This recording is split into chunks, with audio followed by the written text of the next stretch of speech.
All right, welcome to 2 Minute Tuesday. So, today I'm going to talk about organizing your gear and workshop and whatnot and what it can do for basically for your life. So, now I'm not going to be any one of those big gurus that you got to go minimal because minimal's crazy.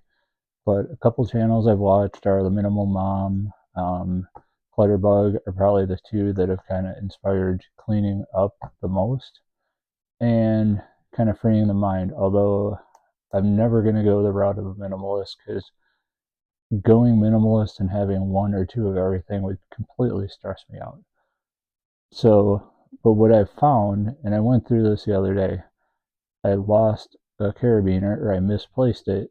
That was a locking carabiner for travel bags and whatnot, and I could not find it. It took me a week to find it. And I was completely stressed out with that on top of work, which made for a great time.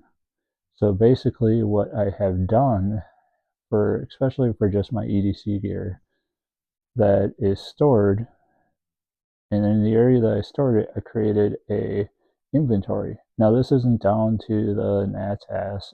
It's just an inventory of like carabiners, paracord, first aid, stuff like that. Now, of course, my knives, my very, very small knife collection, I do document which ones are where, just so that I know where to grab them.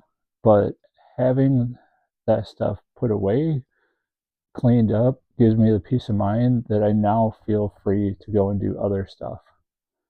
So I feel like I can go do fly tying, just relax, play a game, and do so without thinking I left something undone.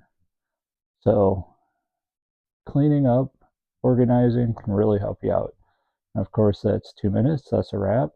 If you like what you're seeing, subscribe. I know a lot of people watch and they don't hit the subscribe button. It's free.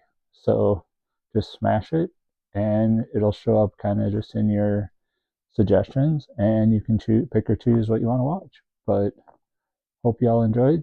Take care. Have a good one.